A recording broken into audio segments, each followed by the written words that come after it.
nagagawa ko.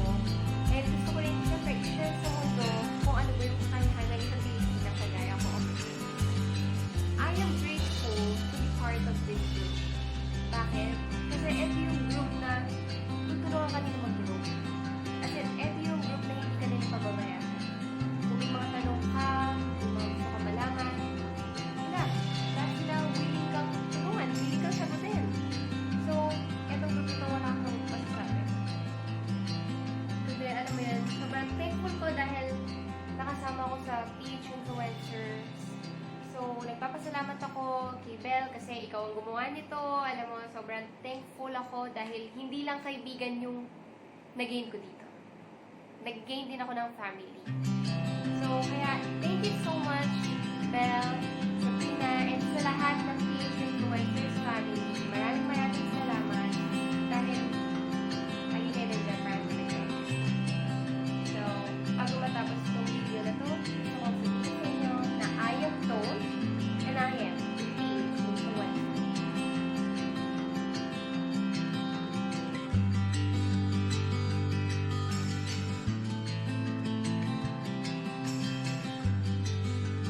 Hey guys, I would just like to congratulate PH Influencers for another year. I can't believe it's been a year since I became a part of this family. Parang kahapon lang, but at the same time, I feel like I've known you guys for such a long time. You know, thank you for accepting me to be here. I've found friends and sisters, and I'll forever be grateful. You know, I never thought that I'd be in this field because, you know, I'm not young anymore. But you guys, these influencers, has opened up a lot of opportunities for me, and you guys made my experience like super happy. You know, all the campaigns that we were together. I can't even contain myself. I was asked what my best PH influencer moment is, and super hirap to just pick one because each moment sobrang happy ko. I'm sobrang grateful. You know, sometimes I can't even sink it in. Like parang, you know, it doesn't feel like real, but it is. And thank you so much. Of course, Bella and Sab, thank you for always being a true sister. You know, you guys are always encouraging me, you know, always cheering me every single time, whether it's about campaigns, content, you know, real life. I'm forever grateful to have met you guys, and yeah, there. Again, congratulations, and I hope we grow together as a family. I hope we keep supporting each other, and let's reach our dreams together. So, yeah, happy anniversary!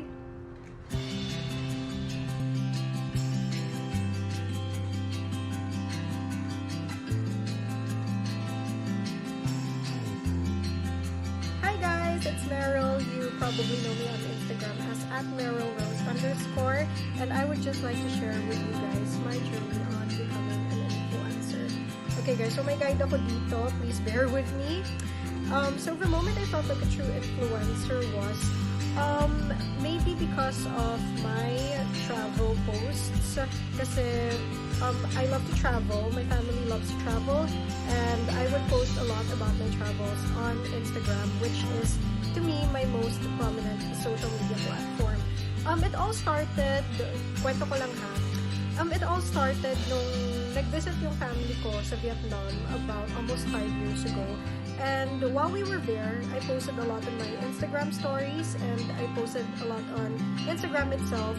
And one time, habang andun kami, pagbukas ko ng IG ko, nagulat na lang ako. Ang dami ko ng messages, ang dami ng likes and comments. I know that I post a lot about my travels on Instagram, pero that during that particular time, that is the most likes and comments that I've got pagdating sa mga travel-related posts ko, as well as messages din. So, I was freaking out. I was really overwhelmed. And I actually told my mom and my brother about it. I was like, oh my god, mom, what is this? And just a summary of what the comments and the messages contained nung time na yan were something like this. Ang dami nagsasabi na ang ganda pala ng Vietnam, never expected it to be this beautiful. May mga nagsabi din na gusto na nila tuloy pumunta ng Vietnam dahil sa akin, which is sobrang nakaka-touch. And some people were also asking for tips on what to expect in Vietnam and kung ano mga magagandang pwedeng puntahan doon and stuff like that, what to expect when you visit the country. And may mga humihingi din ng exact itinerary na pinalo ng family ko nung andun kami. Sobrang nakakatuwa. And ito yung pinaka-touching sinabi sa akin ng mga nag-message at nag-comment nun. Sinabi nila na parang feeling sa dami ng mga pinost kong stories and posts, pictures, parang na-feel tuloy nila na andun din sila. Like, kasama sila sa pagka-travel ko. Sobrang nakaka-touch yung particular comment na yan sa akin. Kasi, whenever I post about travel, flood na kung flood, aaminin ko. But I really want it to appear as if I want to take you guys with me whenever I travel. Because I would like to, when I travel, I love to promote the beauty of the world in general. I would like to educate my audience because to me, every country is beautiful. Whenever you guys ask me, ano yung pinaka-best country na napuntahan mo, I would say everything. There's no country to me that is better than the other. They're just different from one another and they have their own charm. So, again, going back, sorry, medyo napalayo sa topic. I answered all the comments and the messages during that time. I was really grateful for the compliments that I have received, and I made myself a promise na sa mga susunod kong travels, pagdating sa Instagram posts ko, I will be more informative, hence the really long and informative captions on my posts. And I also made a promise myself to try my best to make travel vlogs pag nagta-travel ako. Okay, so since then, I think that strategy of mine has become very effective because during my succeeding travels, ang dami na din nagsasabi sa akin na now I want to go to this country because of you, and I am na dati nagda-doubt ako na kung i-visit ko yung country na to or hindi, pero nang dahil sa'yo, parang gusto ko na siyang puntahan, may confidence na ako, wala na akong takot na pupuntahan ko na yung country na yan. So ayun, sobrang nakaka-touch, and that is the moment that I felt that I was a true influencer, and that inspired me to become more active on the social media platforms, and that also inspired me to explore my other niches as well. Ayoko yung stick to one lang ako na travel lang. So I also explored my passion for beauty, hence my many skincare and makeup and beauty-related posts in general doon sa Instagram account ko. Next, my best PH influencer moment was actually, para sa akin, tatlo yung best moments. Una sa lahat was when I met some members of PH influencers for the very first time nung 1-year anniversary ng PH. Konti lang kami na nakita-kita nun, mga 7 or 8. Kasama na dun si Bella and si Sab. And it was really fun meeting them for the very first time. Nung una kami nakita, parang I felt like I've known them for a long time. Instant click, and it felt really good that I am part of a community that of influencers that have the same or similar interests. Like, we have a common ground, so we support each other no matter what. And yung pangalawang best moment for me was when we went to the Cosmo Beauty Con. Marami akong mga na-meet na new members of page influencers during that time. And again, it was instant click, and I really loved yung mga times na we would shop together for the products from different booths, for different products from the different booths there. Tapos yung mga picturean, yung mga umaaura. Tapos after ng BeautyCon, we went to this really nice restaurant and we had dinner together.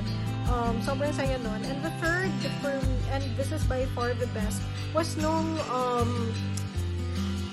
Christmas party ng page influencers. It was our biggest gathering yet. And, the games, and, we were eating together, and I met more members. Sobrang saya nun yung time na yan. Number 2. I am a PH influencer because, I strive to be authentic. I strive to always express myself in my social media platforms, and I push my limits in a sense na I try to explore my different niches. I don't stick to one particular niche, and I try to put a lot of effort in creating content. So apart from authenticity, effort is the key. And I also the reason why I consider myself a PH influencer is because I love to engage with my audience and my fellow influencers as well. I am grateful for PH influencers because not only is it a community full of supportive and empowering influencers, I also here found people that I could call my sisters and brothers. Many of you guys have helped me even during times na when I felt down. Last year, about late last year, I was diagnosed with a mild case of depression. And if it weren't for you guys who are one of my major sources of strengths, I would have not gone through that difficult time in my life. And I also have also gone through a rough time ngayon ng my COVID-19 pandemic. It really took a toll on my mental health. I thought that my depression would become worse, but being part of a community that is not only supportive pagdating sa pagiging influencer, they support you as who you are yourself. It really helped a lot in my recovery, and I wouldn't be here right now. I wouldn't be thriving right now if it weren't for you guys. So thank you so much, Bella, Sab, and to all you guys who are part of PH influencers. You guys have made a huge impact on my life, and I hope to meet you all really soon sa mga hindi ko pa nami-meet.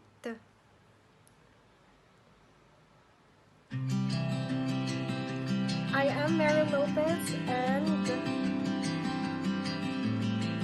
I am a PH influencer.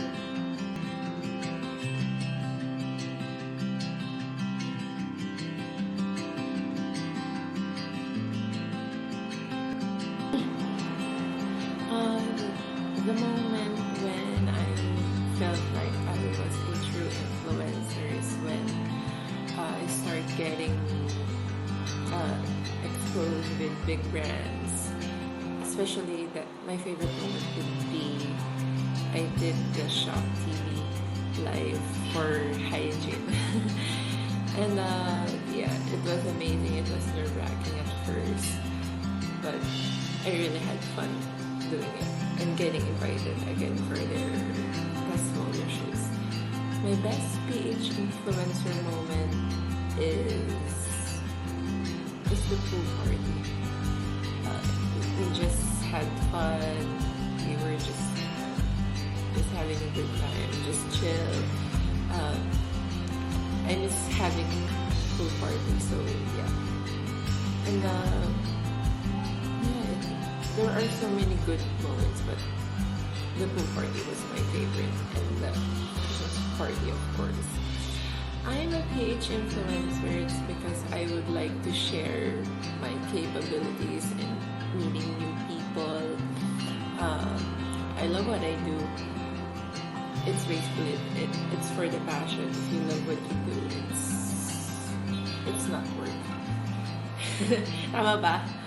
And I'm grateful for PH influencers because for having a platform and being in a community with authentic content creators, and just having a good digital family. Like you can go out together, even there's no events, like a quick catch up. That's how our bond is tight and strong. So ayun siya. And for Bella and Sab, thank you for your hard efforts. Thank you for starting this community. I'm grateful. I really am. Thank you. As in, thank you talaga. There are no words for it. And thank you for your hard work. Thank you for this growing, beautiful family.